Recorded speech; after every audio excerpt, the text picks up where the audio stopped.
All right, we're at South by Southwest 2008 Interactive, talking to Aaron Strout from Mzinga. Perfect. Hi, Aaron. How you doing, Grant? I'm good. I'm good.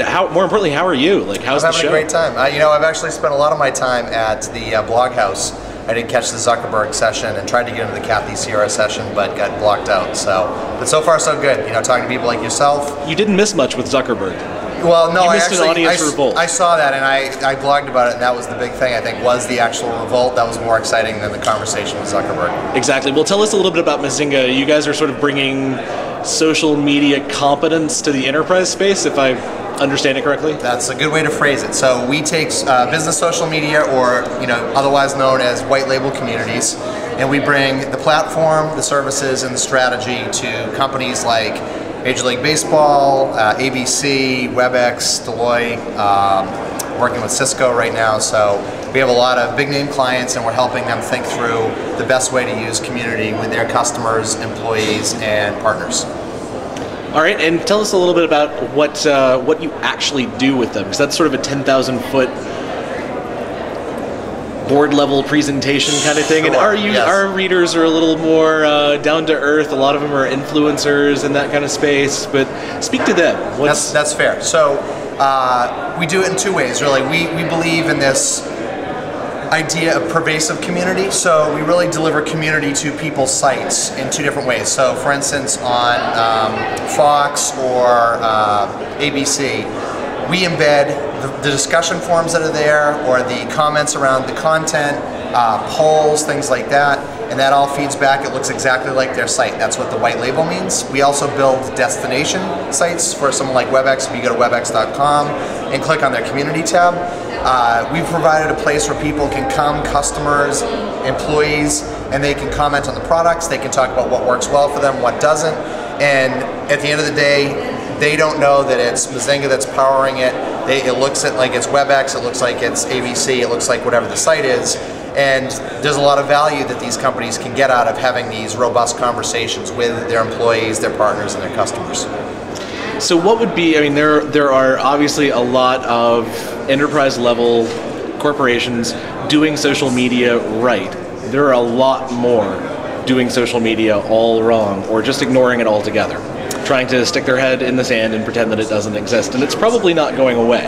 Yes. So I'll tell you a funny anecdote around that. One of the first questions we get from all of our customers is, well, we're interested in it, but what if our customers say something bad about us?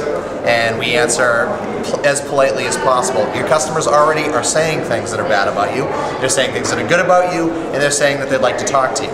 Creating community allows them to do that. Now, I won't name names, but I will name one name. So Walmart is doing a better job now, but they did a really poor job out of the gate. They had this blogging, it was called, I wanted to say it was Blogging Across America, that's not the right title of it. But basically they had two people that were camping in all of the different Walmart parking lots across America in an RV and saying what a great place Walmart was. Well, lo and behold, Walmart was actually paying for them to travel across the country. Boo, Boo, hiss. Right. So it's called astroturfing, as you know.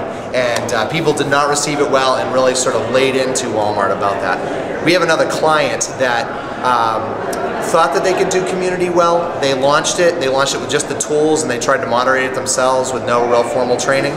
And, lo and behold, they hear crickets chirping because of the fact that they're not doing programming around it, they're not doing webinars, they're not doing conference calls, they're not having live conferences to get people engaged, or sponsoring daily chat sessions to come in and really interact with the community. So companies that don't get it really should look for assistance, whether it's with us, a PR firm, or somebody else that does community well. Okay, what's your, if you just had to boil it down to bullet points, what are the 3 right and 3 wrong things to do? Totally wrong things, bad, boo, hiss things to do. So the right things, we touched on one earlier, so be authentic. So, you need to be able to say real things to your customers. If things are going badly, you need to say, we admit. Like Zuckerberg today, that was one of the good things that he's learned. Admit that Beacon was a fiasco. Make sure you've got executive buy-off, because if your CEO, your CFO, your CMO is not on board with the idea of the fact that you're going to talk openly in public with customers, it's going to be a disaster from the get-go. And then I would pick someone, whether it's an individual, whether it's a company, that knows what they're doing for community, and have them help you, because the worst thing you can do is go out and try to go it alone and not really know what you're doing, because the blogosphere, the community at large will eat you alive. So those are sort of the three things that you want to do right. What you don't want to do is, like we said with Walmart, you don't want to ask for turf. You don't want to narrow yourself necessarily to one single tool, but at the same time you also don't want to have 500 tools. You'd like to focus on 2 or 3 that your customers can wrap their arms around. And then programming, make sure that the companies that fail forget to do, they build it and assume people will come. You need to keep stimulating people to come back in, invite them in, tell them why they should be there, give them education, create value for them.